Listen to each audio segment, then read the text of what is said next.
Hello ನಮಸ್ಕಾರ ಎಲ್ರಿಗೂ welcome back to my YouTube channel and ಈ ವಿಡಿಯೋ ಬಂದು ನಮ್ಮ ಪ್ರೀ ವೆಡ್ಡಿಂಗ್ ಶೂಟ್ ಬಗ್ಗೆ. ಸೊ ನನ್ನ ಜೊತೆಲಿ ಇದ್ದಾರೆ ನನ್ನ husband, my most favourite person Yogesh Gowda ಅವರು. ಹಾಯ್, ನಮಸ್ಕಾರ ಎಲ್ರಿಗೂ. Okay, first pre wedding shoot ಎಲ್ಲಿಂದ ಶುರು ಆಗುತ್ತೆ ಅಂದ್ರೆ ಎಲ್ರಿಗೂ ಅವ್ರ ಎಕ್ಸ್ಪೆಕ್ಟೇಷನ್ಸ್ ಇಂದ ಸ್ಟಾರ್ಟ್ ಆಗುತ್ತೆ. ನನ್ ಡ್ರೀಮ್ ಇರುತ್ತೆ, ನಂಗೆ ಹಿಂಗ್ ಇರ್ಬೇಕು, ನನ್ ಫೋಟೋ ಶೂಟ್ ಹಿಂಗ್ ಬರ್ಬೇಕು, ಈ ತರ ಕಾಸ್ಟ್ಯೂಮ್ಸ್ ಬೇಕು ಅಂತ. ಆ ತರ ನಮಗೂ ಇತ್ತು.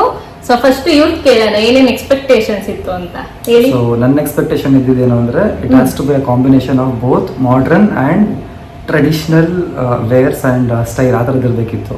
ಪ್ಲೇಸಸ್ಸು ಅಷ್ಟೇ, ಲೈಕ್ ಮಾಡರ್ನ್ ಅಂತ ಬಂದಾಗ ಆಫ್ಕೋರ್ಸ್ ಎಲ್ಲರೂ ಬೀಚ್ ಚೂಸ್ ಮಾಡ್ತಾರೆ. ಸೊ ಬೀಚ್ ಇರಬೇಕಿತ್ತು. ಅಟ್ ದ ಸೇಮ್ ಟೈಮ್ ಸ್ವಲ್ಪ ಅನ್ಎಕ್ಸ್ಪ್ಲೋರ್ಡ್ ಲೊಕೇಶನ್ಸು ಇರಬೇಕು ಅನ್ನೋದು ಒಂದು ಐಡಿಯಾ ಇತ್ತು. ಆ್ಯಂಡ್ ಟ್ರೆಡಿಷನಲ್ ಅಂತ ಬಂದಾಗ ಲೈಕ್ ಅಟ್ಲೀಸ್ಟ್ ಒಂದು ಟ್ರೆಡಿಷನಲ್ ಟೆಂಪಲ್ ಶಾರ್ಟ್ ಇದ್ರೆ ಚೆನ್ನಾಗಿರ್ತಿತ್ತು ಅಂತ ಒಂದು ಐಡಿಯಾ ಇತ್ತು. ಸೊ ಅದ್ರ ತಕ್ಕಂಗೆ ನಾವು ಪ್ಲಾನ್ ಮಾಡ್ತಾ ಹೋದ್ವಿ ನಮ್ಮ ಶೂಟ್ನ. ಎಲ್ರಿಗೂ ಅಷ್ಟೇ, ಫೋಟೋಶೂಟ್ ಅಂದ ತಕ್ಷಣ ಮೊದ್ಲು ಬರೋದೆ ಟ್ರೆಡಿಷನಲ್ ಇಂದ ವೆಸ್ಟರ್ನ್ ವರ್ಗೂ ಎಲ್ಲಾ ತರ ಔಟ್ಫಿಟ್ಸ್ ಅಲ್ಲೂ ಶೂಟ್ ಮಾಡಿಸ್ಕೊಬೇಕಪ್ಪ. ಯಾಕಂದ್ರೆ ಅದ್ ಫುಲ್ ನಮ್ ಟೈಮ್ ಆಗಿರುತ್ತೆ. ಮದ್ವೆಲೆಲ್ಲ ನಾವ್ ಇಷ್ಟಪಟ್ಟಂಗ್ ಫೋಟೋಸ್ ವಿಡಿಯೋಸ್ ಬರುತ್ತೆ ಅಂತ ಎಕ್ಸ್ಪೆಕ್ಟ್ ಮಾಡೋಕ್ಕಾಗಲ್ಲ. ರಿಚುವಲ್ಸ್ ಅಲ್ಲಿ ಕಳ್ದೋಗ್ಬಿಡುತ್ತೆ. ಆದ್ರೆ ಫೋಟೋಶೂಟ್ ಬಂದು ಫುಲ್ ನಾವು ಅದಕ್ಕೆ ಕ್ಯಾಮ್ರಾಗೋಸ್ಕರನೇ ಟೈಮ್ ಕೊಟ್ಟಿರ್ತೀವಿ. ಸೊ ಅದ್ರ ಫುಲ್ ನಮ್ಗೆ ಹೆಂಗ್ ಬೇಕೋ ಆ ತರ ಮಾಡ್ಕೊಳ್ಬಹುದು. ಇಲ್ಲಿ ಇನ್ನೊಂದು ಪಾಯಿಂಟ್ ಆಡ್ ಮಾಡ್ಬೇಕು ಏನು ಅಂದ್ರೆ, ಮದ್ವೆ ಆಲ್ಮೋಸ್ಟ್ ಮನೆಯವರು ಡಿಸೈಡ್ ಮಾಡ್ಬಿಡ್ತಾರೆ ಹೆಂಗ್ ಮಾಡ್ಬೇಕು, ಯಾವ ಚೌಲ್ಟ್ರಿ ಬುಕ್ ಮಾಡ್ಬೇಕು, ಆಮೇಲೆ ವಾಲ್ಗದವ್ರು ಯಾರು ಬುಕ್ ಮಾಡಬೇಕು, ಕ್ಯಾಮ್ರಾಮನ್ ಯಾರು ಬುಕ್ ಮಾಡಬೇಕು ಅಂತ. ಬಟ್ ಪ್ರೀ ವೆಡ್ಡಿಂಗ್ ಅಲ್ಲಿ ಅಷ್ಟೇ ಮೋಸ್ಟ್ ಆಫ್ ದ ಟೈಮ್ ನಮ್ಮ ಚಾಯ್ಸ್ ತಕ್ಕಂತೆ ನಾವು ಮಾಡ್ಕೋಬಹುದು. ಯಾವ ಕ್ಯಾಮ್ರಾ ಪರ್ಸನ್, ವಿಡಿಯೋ ಪರ್ಸನ್ ಬೇಕು, ಫೋಟೋಗ್ರಾಫರ್ಸ್ ಬೇಕು, ಲೊಕೇಶನ್ಸ್ ಯಾವ್ದು ಬೇಕು, ಸಾಂಗ್ಸ್ ಯಾವ್ದು ಬೇಕು, ಕಾಸ್ಟ್ಯೂಮ್ಸ್ ಯಾವ ಥರದ್ದು ಬೇಕು. ಆಮೇಲೆ ನಮಗೆ ಅಂತಾನೆ 2 ದಿವಸ 3 ದಿವಸ ಟೈಮ್ ಕೂಡ ಸಿಗುತ್ತೆ ಒಬ್ರನ್ನೊಬ್ರು ಅರ್ಥ ಮಾಡ್ಕೊಳ್ಳೋದಕ್ಕೆ. ಸೊ ನಿಮ್ಗೆ ಇನ್ನೊಂದು ವಿಷಯ ಹೇಳಬೇಕು ಅಂದ್ರೆ, ನಮ್ದು ಅರೇಂಜ್ ಮ್ಯಾರೇಜ್ ಅಂತ ಗೊತ್ತು. ಸೊ ಅಲ್ಲಿ like that was one of the best time for us to understand each other. Correct.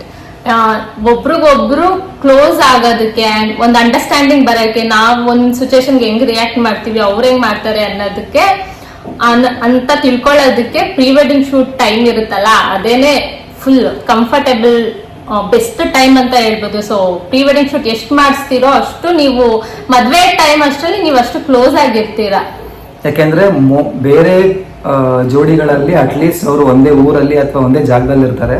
ಮದ್ವೆಗೂ ಮುಂಚೆ ಅವ್ರಿಗೆ ಸ್ವಲ್ಪ ಟೈಮ್ ಸಿಗುತ್ತೆ ಹೊರಗಡೆ ಹೋಗೋದಕ್ಕೆ, ಸುತ್ತಾಡೋದಕ್ಕೆ, ಮೀಟ್ ಮಾಡೋದಕ್ಕೆ, ಲೈಕ್ ಫ್ಯಾಮಿಲಿ ಬಂದು ಮಾತಾಡೋದಕ್ಕೆ. ಬಟ್ ನಮ್ಮಲ್ಲಿ ಹಂಗಾಗಿರ್ಲಿಲ್ಲ. ಯಾಕೆ ಅಂದ್ರೆ ಇವಳು ಬೆಂಗಳೂರಲ್ಲಿದ್ದು, ನಾನು ಸಿಂಗಾಪುರಲ್ಲಿದ್ದೆ.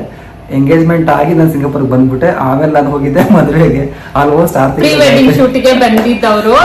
ತಿಂಗಳು ಗ್ಯಾಪ್ ಇತ್ತು. ಸೊ 6 ತಿಂಗಳು ಬರೀ ಫೋನು ಮಾತುಕತೆ ಇಷ್ಟೇ ಆಗೋಯ್ತು. ಸೊ ನಾವೆಲ್ಲೂ ಹೊರಗಡೆ ಮೀಟ್ ಮಾಡಿ ಓಡಾಡೋದಕ್ಕೆಲ್ಲ ಆಗಿಲ್ಲ.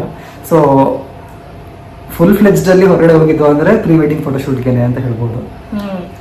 ಅಂದ್ರೆ ಯಾರ್ಯಾರು ಲಾಂಗ್ ಡಿಸ್ಟೆನ್ಸ್ ಅಲ್ಲಿ ಇದ್ದು ರಿಲೇಶನ್ಶಿಪ್ ಮೇಂಟೈನ್ ಮಾಡ್ತಿರ್ತೀರಾ, ಜೊತೆಲಿ ಇರಕ್ಕಾಗಲ್ಲ, ಅವರಿಗೆಲ್ಲ ಆ ಡಿಸ್ಟೆನ್ಸ್ ಅರ್ಥ ಆಗಿರುತ್ತಲ್ವಾ, ದೂರ ಇದ್ದು ಹೆಂಗೆ ಮೇಂಟೈನ್ ಮಾಡೋದು ಅಂತ. ಅವ್ರಿಗಂತೂ ಫುಲ್ ಸಡನ್ ಆಗಿ ತುಂಬಾ ದೂರ ಇದ್ದು ಫೋನಲ್ಲಿ ಮಾತಾಡೋದು ಈಸ್ ಡಿಫ್ರೆಂಟ್. ಆದ್ರೆ ಮತ್ತೆ ಸಡನ್ ಆಗಿ ಮೀಟ್ ಮಾಡಿದ ತಕ್ಷಣ ಫೋಟೋಶೂಟ್ ಸ್ಟಾರ್ಟ್ ಮಾಡು ಅಂದ್ರೆ ಅದ್ ಯಾರಿಗೂ ಕಂಫರ್ಟ್ನೆಸ್ ಬರಲ್ಲ. ಬಟ್ ಕಂಫರ್ಟ್ ಇಲ್ಲ ಅಂದ್ರೆ ಶೂಟ್ ಅಂತೂ ನಿಜವಾಗ್ಲೂ ಚೆನ್ನಾಗಿ ಬರಲ್ಲ.